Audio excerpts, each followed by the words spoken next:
Hello guys, welcome back to YouTube channel. तो आज हम वाई द लेट सीरीज के एपिसोड नंबर 5 को एक्सप्लेन करने वाले हैं। आगे बढ़ने से पहले जिन लोगों ने अभी तक सब्सक्राइब नहीं किया है, प्लीज़ आप लोग मुझे सब्सक्राइब करना मत भूलना। तो इस एपिसोड की स्टार्टिंग में हम देखते हैं 1 महीना बीत चुका होता है, लेकिन हॉबिन अभी तक कॉलेज में नहीं आया होता है। आखिरकार उसके साथ जो दुर्घटना हुई थी वो कभी भी किसी के साथ ना हो, और क्योंकि उसको पूरी पब्लिक के सामने अपनी पैंट उतारनी पड़ रही होती है। इधर हम देखते हैं प्रेजेंट टाइम का सीन, जहाँ पे हम देखते हैं रूमी के अब 50 के सब्सक्राइबर हो चुके होते हैं। वहीं पे हम देखते हैं स्नैपर को, जो कि कॉलेज में बैठा होता है। रूमी से कहता है, तुम तो जानती हो कि मैं कितना अच्छा प्रोड्यूसर हूँ, शायद मैं तुम्हारी हेल्प कर सकूँ, इसीलिए तुम मुझे अपना प्रोड्यूसर बना लो। लेकिन तभी हम देखते हैं वहाँ पे पागो आ जाता है और कहता है, तुम तो हॉबिन के अच्छे दोस्त थे ना, तो फिर आखिरकार तुम्हारी हिम्मत भी कैसे हुई रूमी से बात करने की। तो स्नैपर हॉबिन को लूजर कहते हुए कहता है, आखिरकार उसका दोस्त कौन होगा, मैं उसका दोस्त नहीं हूँ। इतना सुनते ही पागो उसके बहुत तेज से मुक्का मार देता है, और इस मुक्के को देख करके रूमी भी शौक रह जाती है, क्योंकि उसने पूरी ताकत लगा के उसके मुक्का मारा होता है। और इधर पागो कहता है, तुम किसी के भी दोस्त नहीं हो सकते हो, पहले तुमने मुझे धोखा दिया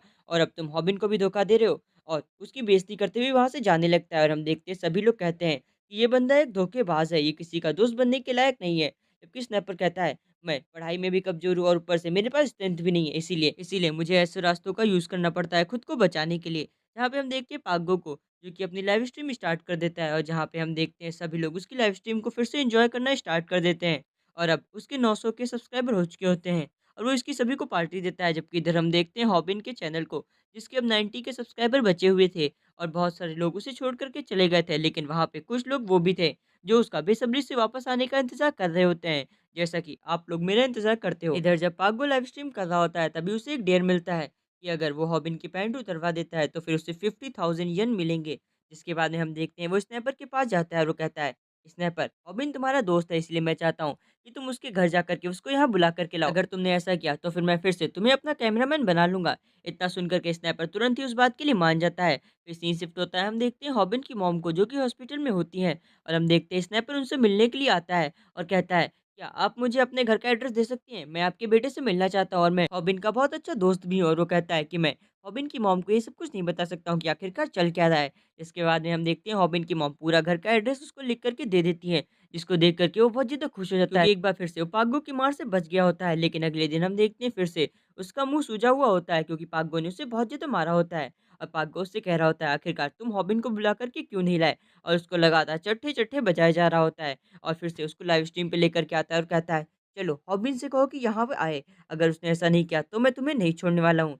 लेकिन स्नैपर बिल्कुल उल्टा कहता है और कहता है, हॉबिन प्लीज़ यहाँ पे मत आना, देखो इन लोगों ने मेरी क्या हालत की है, अगर तुम यहाँ आ गए तो फिर ये लोग तुमको जान से मार देंगे। जैसे ही पागो ये सुनता है, उसके बहुत तेज़ से एक मुक्का जड़ देता है। इधर हम देखते हैं पास्ट का सीन, जब स्नैपर को उसके घर का एड्रेस मिल गया होता है, तभी हॉबिन की मॉम कहती है, ओह! तो तुम वही दोस्त हो जिसके बारे में हॉबिन बता रहा था। जिसको देख कर के हॉबिन बहुत ज़्यादा खुश हो जाता है, और तुम उसके नए दोस्त मिले हो ना, उसने तुम्हारे बारे में बताया है, तुम बहुत उसके अच्छे दोस्त हो। इतना सुनकर के स्नैपर शॉक रह जाता है, क्योंकि उसने कभी नहीं सोचा था कि हॉबिन उसके बारे में ये सोचता है। इसीलिए आज वो हॉबिन के लिए पिट रहा होता है, और वो हॉबिन को कॉलेज बुलाने के लिए नहीं गया होता है। और हम देखते हैं पागो फिर से लाइव स्ट्रीम पे कहता है, "रॉबिन, आखिरकार तुम अपने दोस्त को ऐसे कैसे पिटते हुए देख सकते हो? क्या तुम उसे बचाने नहीं आओगे?" लेकिन हम देखते हैं स्नैपर को, जो कि लगातार कह रहा होता है, "प्लीज़ रॉबिन, यहाँ मत आना।" और आगे बढ़ने से पहले जिन लोगों ने अभी तक विंड ब्रेकर सीरीज़ के एपिसोड्स को नहीं देखा है, प्लीज़ आप लोग उसे देखना मत भूलना। और हाँ, प्लीज़ आप लोग मुझे सब्सक्राइब करना मत भूलना। अगले सीन में हम देखते हैं इधर हॉबिन को, जो कि कॉलेज आ चुका होता है, जिसको देख कर के पागो और स्नैपर दोनों ही बहुत ज़्यादा शॉक हो जाते हैं। और जैसे ही हम देखते हैं रिया को, जैसे ही वो ये बात सुनती है, तुरंत ही हॉबिन को देखने के लिए वो तुरंत ही भागते हुए आ जाती है। इधर हम देखते हैं हॉबिन को, जो कि अपना फ़ोन लाइव स्ट्रीम पे करते हुए स्नैपर को देता है और कहता है, सब कुछ अच्छे से रिकॉर्ड करना। और हम देखते हैं आज वो पागो से डरता नहीं है, बल्कि उसके सामने डट करके खड़ा हो जाता है, जैसे आज वो उसे नहीं छोड़ेगा। और हम देखते हैं वो अपने हाथ पे स्क्रिप्ट लिख कर के लाया होता है कि उसे किस लाइन पे कौन-सा डायलॉग बोलना है, और वो कहता है लाइव स्ट्रीम ऑन करो। जबकि हम देखते हैं पागो को, जो कि बहुत ज़्यादा खुश होता है, क्योंकि उसे लगा था कि आज फिर से वो हॉबिन को मारेगा। और हम देखते हैं जैसे ही वो उसके ऊपर अटैक करता है, हॉबिन अपनी हेड की मदद से उस अटैक को रोक देता है। तो फिर पागो कहता है, तो फिर से वही टेक्निक, तो फिर इस बार तुम फिर से पिटोगे। लेकिन हॉबिन इस बार डिफरेंट तरह के मूव्स चल रहा होता है।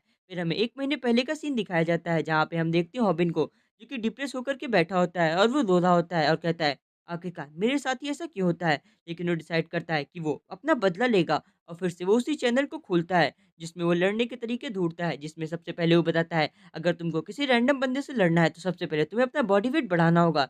जिसके बाद में हॉबिन अपना बॉडी वेट बढ़ाने में लग गया, और वो बदला बताता है कि तुम्हें लगातार एक्सरसाइज करनी होगी, जिससे तुम्हारी मसल्स बिल्ड हो सकें।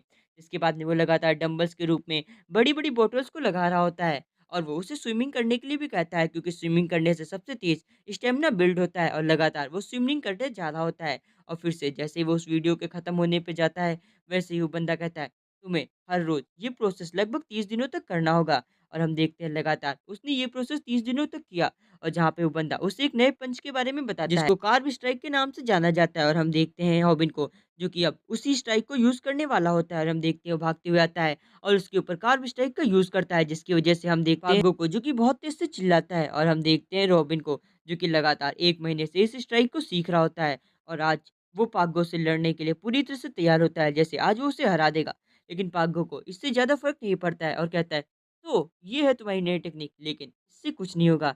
और हम देखते हैं इधर कमेंट सेक्शन में, जहाँ पे किम लिख रहा होता है, कार्ब स्ट्राइक सबसे अच्छी टेक्निक है किसी के पैर को इंजर्ड करने के लिए। ये ज़्यादातर एमएमए फाइटर के द्वारा यूज़ की जाती है। यहाँ तक कि एक अच्छा खासा बंदा भी इस किक की मदद से किसी नॉर्मल बंदे के पैर को तोड़ सकता है। लगे रहो, तुम ये कर सकते हो। और वो रॉबिन को सहारा दे रहा होता है। इधर हम देखते हैं पागो को, जो कि गुस्से से उसको मारने के लिए आगे बढ़ता है। लेकिन इस बार रॉबिन उससे लड़ने की बजाय वहाँ भागने लगता है और कहता है, मैं इसे थकाऊँगा और जैसे ही मुझे सही मौका मिलेगा, मैं फिर से इसके ऊपर कार्ब स्ट्राइक से अटैक करूँगा। और जैसे ही उसे सही मौका मिलता है, वो फिर से उसके पैर पे, उसी जगह पे कार्ब स्ट्राइक से अटैक करता है, जिसको देखकर सभी लोग कहते हैं, आखिरकार ये कर क्या रहा है? इधर हम देखते हैं किम को, जो कि कहता है, जल्दी से अगला मूव का यूज़ करो, अगला मूव, आखिरकार तुम्हारा अगला मूव है क्या?